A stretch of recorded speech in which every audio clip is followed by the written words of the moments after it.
샬롬 샬롬 샬롬 샬롬. 하나님 사랑합니다. 여러분 주 안에서 사랑합니다. 오늘 열왕기하 24장 말씀 18절에서 20절까지 내용이죠. 유다왕 시드기야에 대한 말씀 전체 살펴봅니다. 남유다 마지막 세 왕인 여호야김, 여호야김 그리고 시드기야의 이름이 등장하고 있습니다. 여러분, 이집트와 전쟁에서 전사한 남유다의 마지막 선한 왕 요시야 기억하시죠? 선한 왕 요시야가 죽고 난 뒤에 그 아들 여호아하스가 왕이 되었지만 성경은 그에 대하여 간단하게 열제의 모든 행위대로 야훼 보시기에 악한 왕이었다, 악을 행하였다 23장 32절에 증가합니다. 이런 평가는 이어진 모든 왕들에게 계속해서 이어집니다. 요시야의 아들 여호아하스는 에집트에 볼모로 잡혀가서 결국 거기서 죽게 되고, 뒤를 이어서 왕이 된 요시야의 다른 아들 여호야김은 에집트가 자신들의 꼭두각시로 세운 왕이기도 합니다. 그러나 이 사람이 행했던 그 열제 모든 행한 그 행위를 본받아서 야훼 보시기에 악을 행하였다고 23장 37절에 증가하고 있어요. 여호야김은 그 당시 열강 중에 최고의 자리를 차지한 에집트와 잘 지냈지만 에집트가 새로 생겨난 바벨론과의 전쟁에서 지고 나니 이스라엘도 어쩔 수 없이 바벨론을 섬기게 되죠. 3년쯤 섬길 때 다시 에집트와 바벨론 간의 전쟁이 일어났는데 이번에는 바벨론이 그 전쟁에서 지고 맙니다. 그래서 야훼김은 지금까지 3년간 섬기던 바벨론을 배반하고 에집트와 연합하여 그 연합할 마음을 갖죠. 잠시 물러간 바벨론은 등을 돌린 이스라엘에 대해서 화가 나서 자신들의 휘하에 있던 여러 나라와 연합하여 유다를 침공하여 그만 쑥대밭을 만들어버립니다.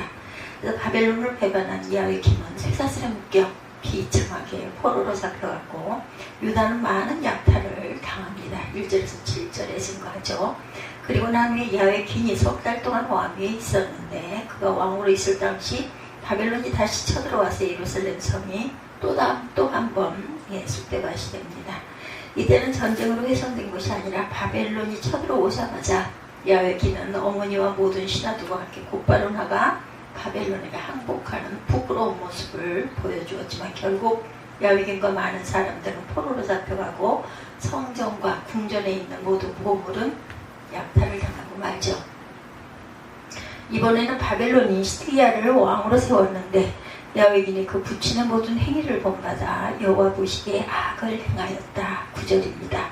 그에 대한 평가 역시 야훼김의 모든 행위를 본받아 야훼 보시기에 악을 행하였다 이렇게 말씀하죠. 19절에.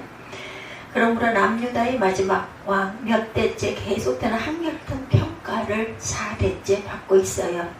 요시야 왕 그 뒤를 이은 아들들 또한 숙부 이런 관계에 있는 근친들이 왕이 되지만 결국 모두 다 악을 행하였다. 남유다가 멸망한 결정적인 원인은 남유다는 바벨론에 의하여 멸망당하지 않을 수도 있었어요.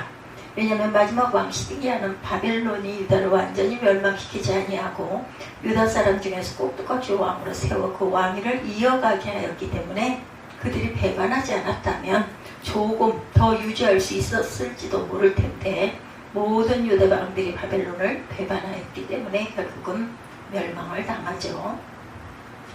물론 시드기야는 당시 대세가 바벨론으로 기울어지는 것이 아니라 지금까지 오랫동안 최고의 열강으로 있었던 이집트가 다시 살아날 것이라고 판단했을 겁니다. 이처럼 사람들은 얼마든지 잘못 판단할 수가 있어요. 믿음의 사람들 또한 살아가면서 오판할 수도 있기 때문에 성경은 이 부분에 대해서 상당히 많은 부분을 용납하고 있죠. 절대적인 문제만 아니라면 실수하거나 오판할 수 있고 심지어는 범죄할 수도 있다고 말씀합니다. 그러나 하나님께서 종을 보내어 말씀하셨는데도 불구하고 하나님 말씀을 경휼히 여긴다면 결국은 멸망할 수밖에 없겠죠. 에레미야서에서는 이 부분에 대해서 하나님께서 에레미야에게 말씀하셨고 에레미야는 이 하나님의 말씀을 야훼김, 여호야김, 시드기야에게 전했다고 증언합니다. 하나님 당신이 세상의 주인이라는 사실을 하나님의 백성들뿐 아니라 이방 백성들에게도 말씀하셨어요. 그리고 모든 땅과 들짐승을 바벨론 왕 느부갓네살의 손에 주셨다고도 말씀을 하십니다. 예레미야는 바벨론이나 이스라엘 사람들뿐만 아니라 주변 모든 나라들의 사신들에게 이스라엘의 하나님 야훼께서 이 땅의 권세를 바벨론 왕에게 주셨다고 공포합니다. 모든 사람들이 알아라 하는 것이겠죠. 이어서 바벨론을 섬기지 아니하면 즉시 바벨론에게 항복하지 않는 사람들은 모두 다 벌하실 것이라는 것도 분명히 예레미야 17장 1절에서 8절에 보면 증거되어 있어요. 하나님께서 왜 이 말씀을 하시는지를 잘 생각해 보시기 바랍니다. 하나님의 백성은 이스라엘밖에 없는데 왜 열방에도 이런 말씀을 하셨던 것일까? 누가 순종하는가 보시겠다는 것이죠. 그런데 열방들은 모두 순종하여 바벨론의 휘하에 들어갔지만 유다는 지금까지 수백 년 동안 에집트가 최강국으로 군림해 왔으므로 바벨론이 군림하는 것은 잠시의 일이라고 생각하면서 하나님 말씀에 순종하지 않고 끝까지 버티죠. 오늘날에도 이런 일은 많이 일어나고 있습니다. 똑같은 말씀을 하지만 믿지 아니하는 사람들은 하나님을 두려워하며 순종하는 데 반해 하나님의 말씀들은 하나님의 사람들은 하나님의 말씀을 경률히 여기는 모습을 볼 수가 있어요.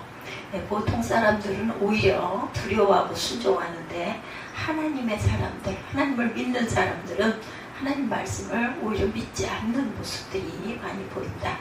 아이러니죠. 하나님께서 여기에 대해서 너희는 너희 선지자나 너희 복술이나 너희 꿈꾸는 자나 너희 술사나 너희 요술객이 너희에게 이르기를 너희가 바벨론 왕을 섬기지 아니하리라 하여도 듣지 말라. 이르면 17장 9절입니다. 강하게 말씀하세요. 하나님께서 말씀하심으로 10절입니다. 예레미야 17장 10절.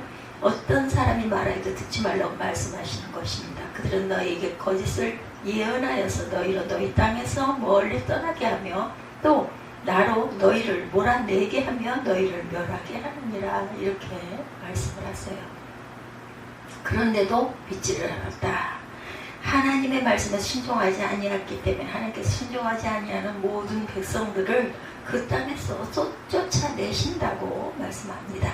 그래서 오직 그 목으로 바벨론 왕의 멍에를 메고 그를 섬기는다라는 내가 그들을 그 땅에 머물러서 밭을 갈며 거기 거하게 하리라 하셨다 하라 야훼 말이니라. 예레미야 17장 11절입니다. 하나님의 백성들 뿐만 아니라 이방 민족들에게도 말씀하셨지만 이방 민족들은 순종합니다. 오히려 이처럼 하나님의 백성이라고 하면서도 하나님의 말씀을 오히려 더 듣지 않았다라는 것이 문제. 여기 우리가 다시 한번 보아야 할 것은 나라가 멸망되어가는 상황에도 야훼긴 시드기야가 하나님의 지도하심에 따르지 아니한 이유, 이에 대해서 성경에 분명하게 나와 있지는 않지만 여기저기 있는 흔적을 따라 추론해보면 그 당시 유다의 만주백관 중에 친에집트파가 압도적이었기 때문에 이들이 전체 만주백관과 나라의 중론이었다, 대세였다라는 뜻입니다. 지금이나 예전이나 정치를 하는 데서는 이 파장이 문제예요. 무슨 당, 무슨 파, 이게 문제입니다.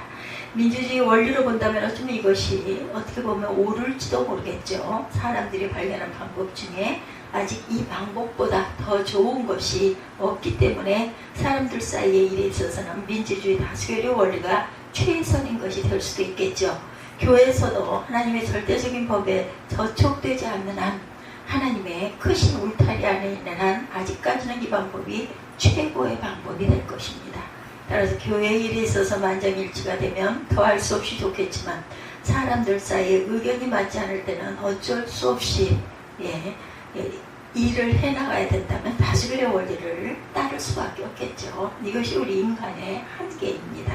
하나님의 사람들은 사람들 사이의 문제에서 벗어나서 하나님 뜻과 하나님 법과의 관계에 있어서 이 원리가 반드시 적용될 수 없다는 것을 또한 알아야 한다. 이 부분에 대해서 세상 사람들은 도무지 이해하지 않고 인정하려고 하지 않습니다. 그러나 세상 사람들이 어떠하다 할지라도 하나님 뜻이 분명하게 있다면 그 뜻을 따라야 하는 것이 하나님의 자녀들이 해야 할 일이고 교회가 나아가야 할 방향이라는 것을 우리가 잘 기억해야 한다. 물론 여기에 대한 여러 가지 좋지 않은 사례도 있을 수 있어요. 자칫 하나님의 뜻이라고 하면서 잘못 인도할 가능성도 얼마든지 있기 때문입니다. 예, 말을 하나님의 뜻이다, 하나님께 받았다, 예, 이렇게 말하시는 분들이 지금도 있습니다. 내가 분명히 하나님께서 이렇게 말씀하셔서 나는 이렇게 해야 된다, 이런 분들 계세요. 그러므로 성도들 자신이 하나님의 뜻을 잘 분별할 수 있도록 성경을 많이 보고 하나님께 많은 간구 기도를 해야겠죠. 또 말씀에 대해서도 공부를 하고 극단의 일이 생겨나지 않도록 해야 하고, 하나님의 뜻을 빙자하여 인간의 뜻을 이루어 나가는 일이 생기지 않도록, 예, 모든 방비를 해야 되겠죠. 함께 기도하고 함께 애를 써서 가장 아름다운 하나님의 뜻을 이루어 나가기 위해서는 개인의 삶에 있어서의 일이나 모임이나 하나님 교회의 일에 있어서 최대한 노력을 다해야 할 것입니다. 이제 몇몇 사람에게 전적으로 이 일들을 위임하던 시대는 지나갔습니다. 하나님께서 여러분들에게 더 많은 공부를 할 수 있는 기회를 주셨죠. 그러므로 본문의 야외긴 시드기야는, 예, 국민의 뜻을 알기 전에 먼저 그것이 하나님의 법과 상충되는 일이 아닌가를 살펴야 했다는 것. 구체적으로 에레미야가 계속해서 말했을 때 그들은 진정한 하나님의 말씀을 분별하기 위해서 기도했어야 합니다. 쓸데없는 일을 하지 말았어야 되죠. 그들은 사람들의 중노를 알려고 하다 보니 우선순위를 놓치고 있었다. 많은 경우 사람들이 여기에 실패하는 이유는 사람을 의식하기 때문이다. 지금까지 자신을 도와주었던 사람들을 잃어버리는 것에 대한 두려움 때문에 하나님의 음성을 듣지 못하기도 한다는 것. 심지어 선지자의 일이라 할지라도, 선지자의 말이라 할지라도 그 선지자의 말이 거짓 선지자인가 혹은 정말, 예, 참 선지자인가, 그것도 또한 우리가 분별할 줄 알아야 되고 기도해야 된다는 것. 예, 하나의 구실과 방편으로 선지자를 이용하려고 하는가, 이런 부분도 또한 우리가 잘 봐야 합니다. 오늘 본문에 나오는 유다의 마지막 왕과 같은 이름을 가졌던 북이스라엘의 시드기야가 선지자를 기억하실 거예요. 시드기야 선지자. 예, 북이스라엘의 아합 왕은 아람과의 전쟁에서 함께하였던 남유다 여호사밧의 권유로 선지자를 찾아가서 물어보았지만 거짓 선지자 시드기야는 전쟁에서 이길 것이다 말하므로 아합 왕은 전쟁에서 결국 죽고 맙니다. 열왕기상 22장 1절에서 40절 내용이죠. 그러므로 죽이게 하려고 거짓 영들이 나서서 거짓 선지자들을 동원한다는 것도 우리가 살필 줄 알아야 되겠다.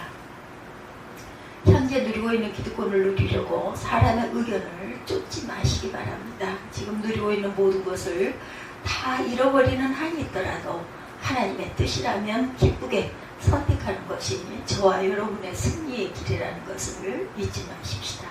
하나님의 뜻은 여러분들 눈에 선하게 보이지 않을 수도 있으므로 눈에 보이는 것으로 판단해서는 안 된다. 연약한 믿음으로 사람을 따라가고 있는 일은 결국 야외긴 시드기야를 망하게 하였고 나아가서는 나라도 망하고 맙니다. 연약한 믿음이 되면 하나님을 따를 수 없고 세상을 따를 수밖에 없죠. 그러나 하나님께서 연약한 믿음에 대한 결과는 자기가 책임질 수밖에 없다고 말씀하세요. 연약한 믿음이 되면 하나님의 권세가 그곳에 주어질 수 없고, 더 무서운 것은 하나님의 백성들이 하나님의 권세를 받지 못하면 세상 권세에 굴복할 수밖에 없다. 왜냐하면 어두움이 잡고 있는 세상 권세를 이길 수 있는 힘은 하나님의 권세밖에 없기 때문입니다. 하나님의 권세를 받지 않고도 아직 망하지 않았다고 계속 잘 살 수 있을 것이라고 생각하면 엄청난 착각이고 불행입니다. 예, 회색은 없어요. 흰색이든 검은색이든, 예, 둘 중에 하나다. 하나님께 권세를 받지 못하면 세상 권세에 굴복할 수밖에 없고, 세상 권세에 굴복하면 망할 수밖에 없다. 이것이 바로 야외긴 시드기야가 당했던 일입니다. 주께서 친히 말씀하시죠. 한 사람이 두 주인을 섬기지 못할 것이니 혹 이를 미워하며 저를 사랑하거나 혹 이를 중히 여기며 저를 겸히 여김이라. 너희가 하나님과 재물을 겸하여 섬기지 못하니라. 마태복음 6장이죠.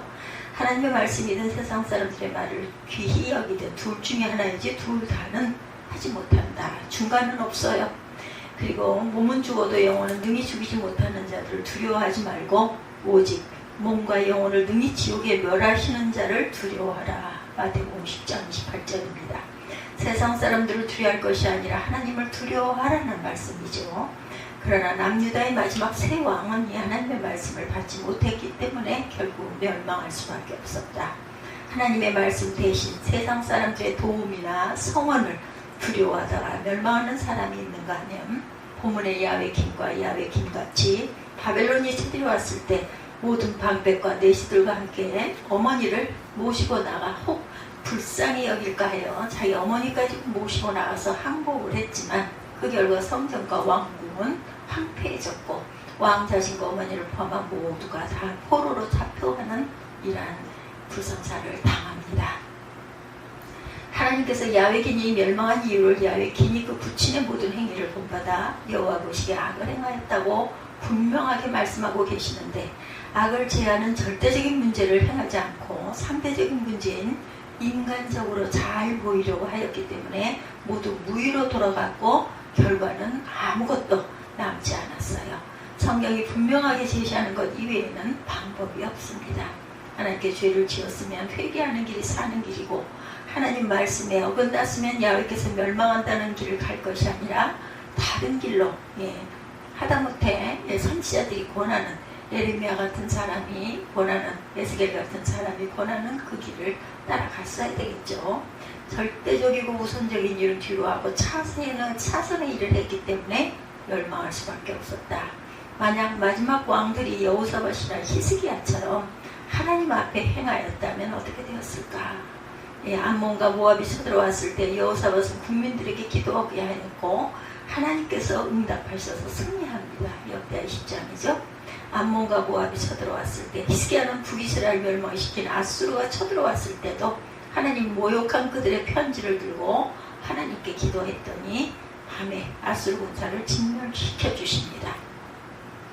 아수르 왕 사네립은 신복에게 암살을 당하고 말죠. 열왕기하 18장 13절에서 19절 이러한 내용들이 기록되어 있어요.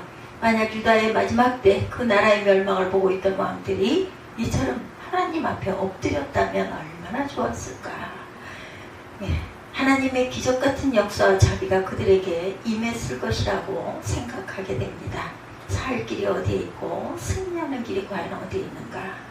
하나님께서 길은 당신께 있다고 분명하게 말씀하시죠. 그 길을 알지 못할 때 성경을 상고하면 그곳에 길이 있다고, 길이고 진리고 생명이라고 말씀하세요. 경제 문제나 군사 문제, 어떤 문제든 간에 하나님께는 길이 있고 그 길을 열어주시죠. 주신 그 길에 순종하는 자는 하나님께서 주시는 평강과 평화와 기쁨을 누리는 땅의 삶을 살아갈 수도 있고, 그것이 하늘길까지 연결이 된다는 것을 잊지 않는 저와 여러분이 되시기를 주님의 이름으로 축복합니다.